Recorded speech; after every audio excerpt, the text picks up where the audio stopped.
Hi, welcome back to my channel. My name is Carmelita and I talk here about IO psychology and being an IO student and being a clinical mental health counseling student at the same time. Um, so I haven't been putting out videos like I wanted to because I've been so busy.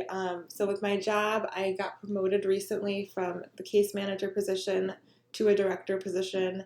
And so I've been training in that position now, and I've been finishing up the school year. My school year goes from January through December because I go to school all year round instead of going May or whatever people usually do.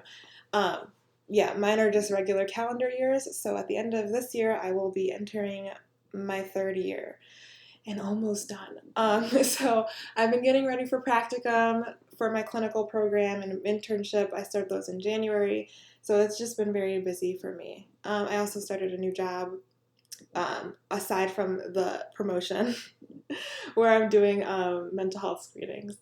So it's just a lot going on. So what I want to talk about in this video is getting ready for branding as an IOer. So I think that and when I say IOer, I mean industrial organizational practitioner or industrial organizational psychologist, whatever you will be when you finish school. When I'm talking about branding, I think that this is something that you should start while you're in school because I know as students we feel like, oh, I don't know enough information to be putting myself out there, but putting yourself out there lets people know, potential employers perhaps, or potential clients, know that you exist and to look out for you in the future. So what I have done, I didn't do this during my master's portion of my studies, and I learned from that. Like, I'm more about it now that I'm getting my PhD, but I think it's something that master's students should definitely do too, and you should start pretty early. So the first thing I did was that I shadowed an IO psychologist 3 times. How I even found out about him was I did my own research. I found out what IO firms were in my community, in my city, the closest ones to me, and I just emailed people. I called and I set up an appointment to shadow, and that worked out. So another thing that you can do also is talk to your teachers. Your teachers are great resources for you, no matter if you're an online student or if you're an on-ground student. Teachers are huge resources because not only do they provide references, but they give you advice. So one of the tidbits that my professor gave me was to reach out to medical colleges. So if you are in a PhD program and you're interested in research, medical colleges do a lot of research, and I didn't realize. I thought their research just revolved around medicine. I didn't realize that they also have community research projects. So one project that I inquired about was a mental health project that was going on in a neighboring city, and basically it was a multidisciplinary team of researchers trying to figure out how to increase mental health support for students in that county, for like elementary school students in that county. And that was huge for me because one of my first experience, it was in that county, in that specific county, and I was a pre-K teacher, and I noticed that a lot of the kids had mental health needs or had a severe emotional issues and that needed to be addressed, and I didn't know how to address them because that was before my clinical training, and it was before I even thought I wanted to do clinical work. And that experience is what made me want to do clinical work because I was like, there's just not enough people to help these kids. And then I got into the field as a student, and I realized there's just not enough people to help people in general. So you never know what you can learn from your previous job experiences, and we all have a story of why we chose to do what we're doing. But yeah, so I reached out to the medical college, and they agreed to have me help them with some, not really the research part so much as like the planning the research and things like that. So I would be exposed to research, but I wouldn't be able to do like hands-on research, which was fine because they had already had their research team in place. But just being in that experience is also a good it's a good experience. So it's a foot in the door as well because you meet people that you didn't know before, and that can open doors to research in the future too. Um, Reaching out to nonprofits is another great way because a lot of nonprofits are short on resources. They're not going to be able to hire IO practitioners as much as organizations that are for profit, because they can afford to pay X amount of money for someone to come in and consult, whereas a nonprofit, their funds are allocated to things that they need to serve whatever population they're trying to serve. So if you reach out to a nonprofit and you just tell them about yourself and ask them if they would be interested in your services for free, that could be something as well. Tell them what you're interested in doing. Like if you're interested mostly in any turnover, and a lot of places have turnover issues, or if you're interested in training programs, creating training programs or education programs, huge need for those in nonprofit organizations because a lot of nonprofits are built from people who just had a heart for a service of some kind, and their background, their career background might not even be in that field, and so they kind of just learn as they go. So they might not be well versed in how to train a certain position for a certain position and things like that. So helping with education too is good, like helping create an education program for employees. For example, I had the idea at my job to create a mental health awareness training program, like what did I call it? I think I called it like a trauma informative care for trauma, because our population has a lot of trauma background, and I thought it would be important for employees to be trained in that when they first start, because we didn't have anything yet. So, having all those ideas, even talking to your boss about solutions to problems that you see at work is another great way to do that. Make a contact list. That's very important. I have a couple of contact lists. I have contact lists for clinical. I have contact lists for IO, and I have listed under my contacts. What am I contacting them about? What am I interested in with them? And some of my contacts are just for internship opportunities. Some of them are for shadowing. Some of them are for potential jobs when I'm done. Make a contact list, and how you do that is you research nonprofits, you research for-profits, you research consulting firms. I researched, I Googled IO firms in my town. I Googled consulting firms and things like that. You can use different kind of words to get what it is you're looking for. And then you just make a list, and you just write under that contact what it is they do, a little blurb so that you remember. And then to start contacting them at those times that you are interested in working with them. So for internship for clinical and practicum, I started on this a year in advance. I started on my list, and I contacted them I contacted them starting in May or June, and I landed an internship at the end of June.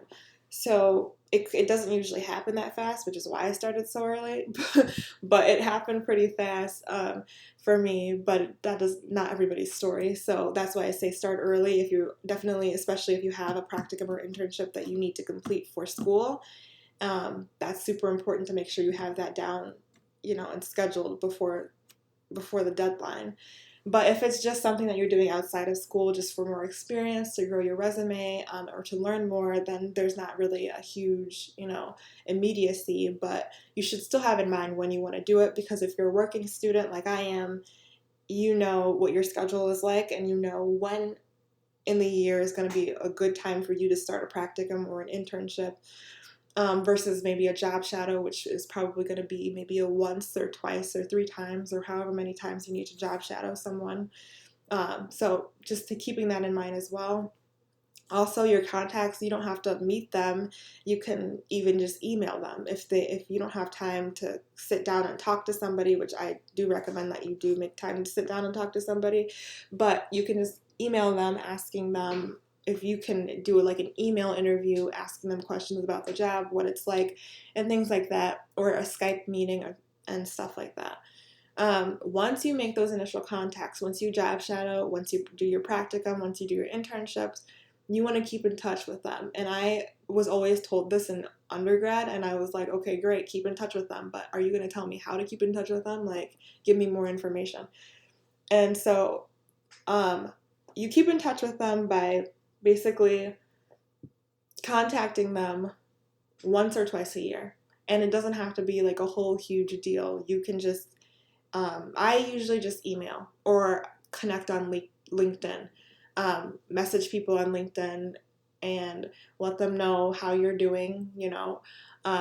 One of my, for a job shadow, I recently contacted an IO psychologist, and I emailed him and I told him what I've been up to, what year I am in my program. I reminded him who I am, that I've shadowed him a few times last year, and asked if I could come again and see him. The only reason I asked if I could come again and like see him is because he started working somewhere else. And the reason I know that is because I was searching. I like to keep updated on all of the companies that I'm interested in working in the future, or that I'm interested in connecting with. And so I was Googling the company that I had shadowed, that he was part of that company. And I noticed that like there was fewer psychologists on the docket than usual. And he wasn't on there. And so I researched his name, and I found out that he had started another company with some of the other psychologists, and some of the other psychologists still work at the other place, so they work at both places. And so I asked him if I could come see this new place and shadow him at this new, firm. And he said he was more than happy to like connect with me again, and he welcomed me back and all that stuff. And also connect with those organizations on LinkedIn. That's another point that I want to make, because I did add the new organization on my LinkedIn. I'm following them, and they're having an open house. And I RSVP'd to go. So not only am I meeting him personally for another job shadow, but I'm also going to connect again with him and the other psychologists at the open house.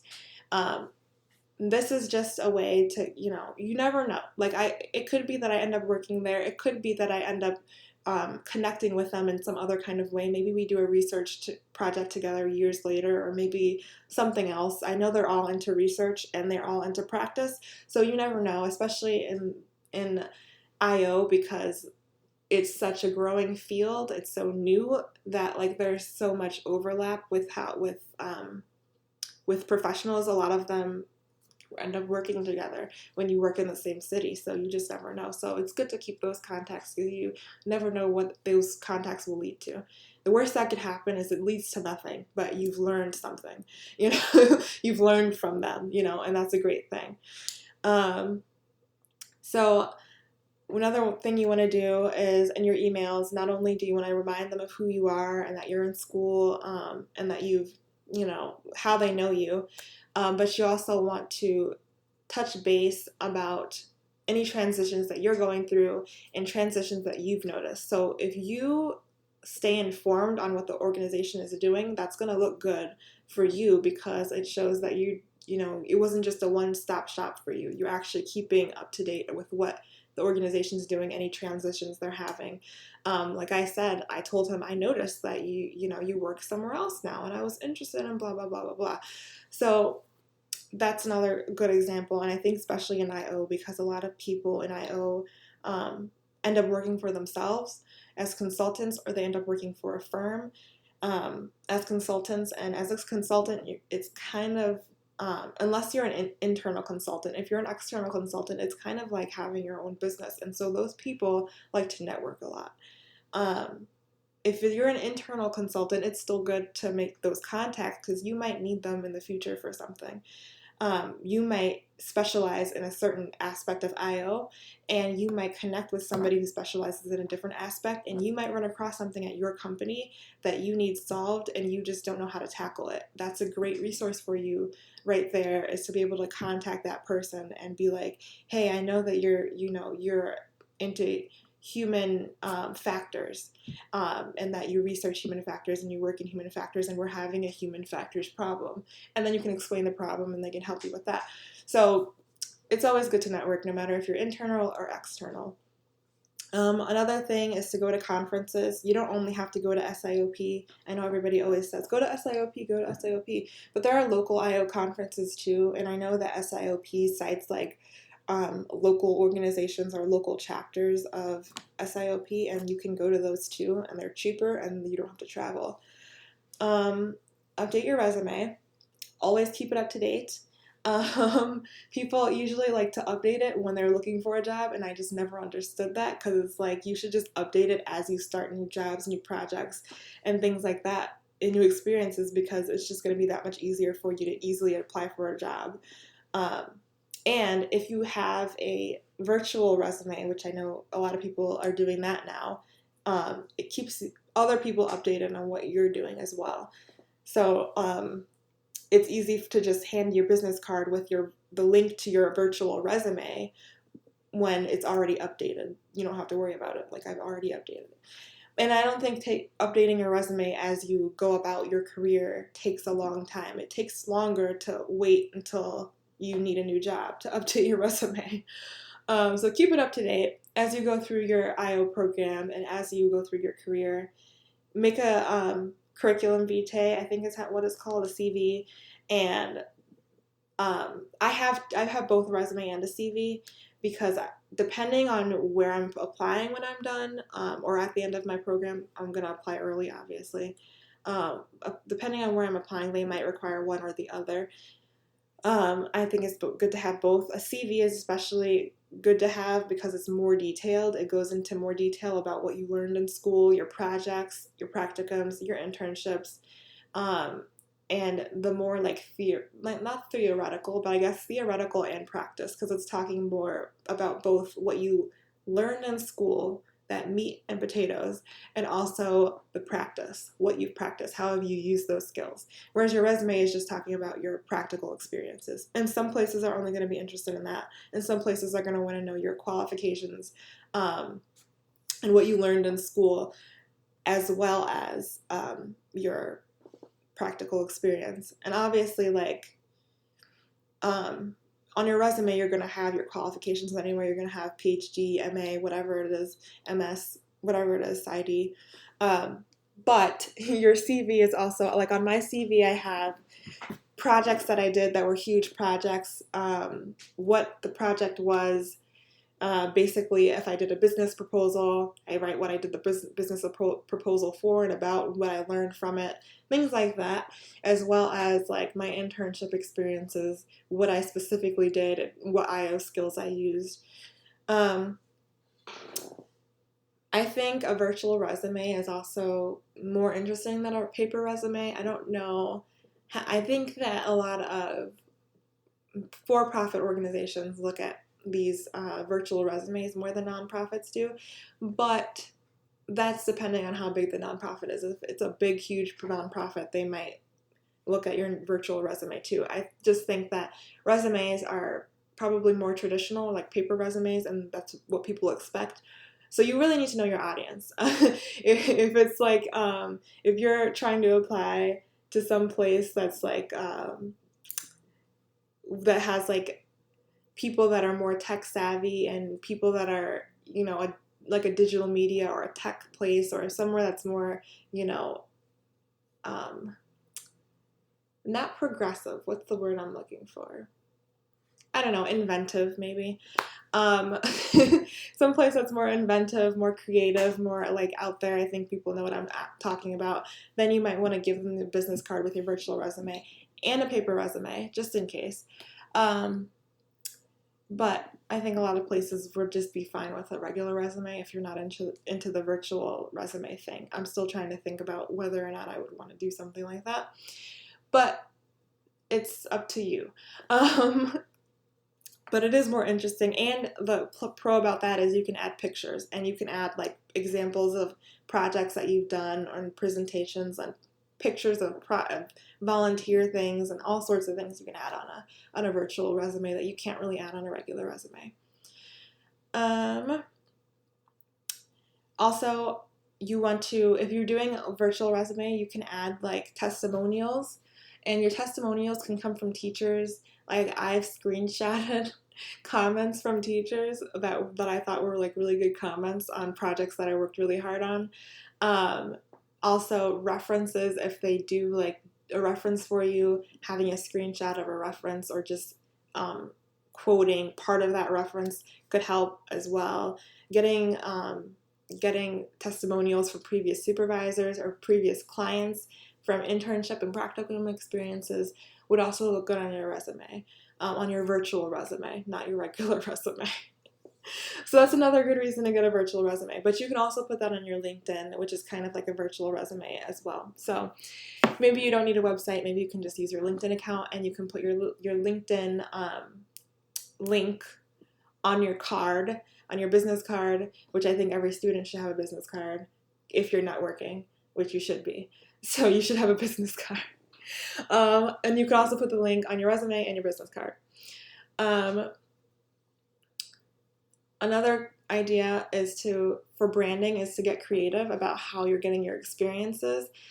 You can propose a change at work. A lot of people, anywhere you work, people are going to complain about something at work, and people like to, I don't know, we just like to complain a lot, right? And so bosses, they're not so much interested in the complaints as they are the solutions. It's great that you notice the problem, but what's your solution? So if you can come to your boss with a solution to a problem, I am sure that they're willing to listen. I have not come across a boss yet that I had a solution to a problem for, and they said, no, I don't want your solution. I never had that happen. They're usually way open to listening to your solution. They're not open to listening to you complain about problems. They're open to your solution to the problem, because a lot of times they are aware of the problem already, and they just don't know what to do, or they want ideas. And so you can propose a change at work. You can propose an opportunity. Like I talked about, I proposed a change in how we do training. So now I'm working on a training program, and that's an IO experience for me that I can put on my resume. So look for gaps in the current system of your job and think of like how you would tackle it. So pretend that you're an IO consultant and that your job has hired you to fix this problem. How would you tackle it? And so that's like a very foundational way to move forward in your career, or just to add experiences to your resume, because not only are you able to apply what you've learned in school to a specific problem at work, but you're also improving the organization that you currently work at, which is going to improve people's attitudes if your solution works. And it's going to set you apart from your coworkers, because you're the one coming up with ideas. And maybe other people are coming up with ideas too, but you're one of those people that are coming up with ideas. And that's going to set you apart for, if your job promotes, that's going to set you apart for possible promotions in the future. And if not promotions, then a really good recommendation from your boss, because your boss is going to, like you that much more, because you're not just throwing out problems, but you're also coming up with solutions.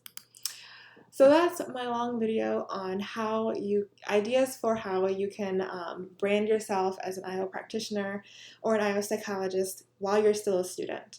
I hope you enjoyed this video, and leave some comments below.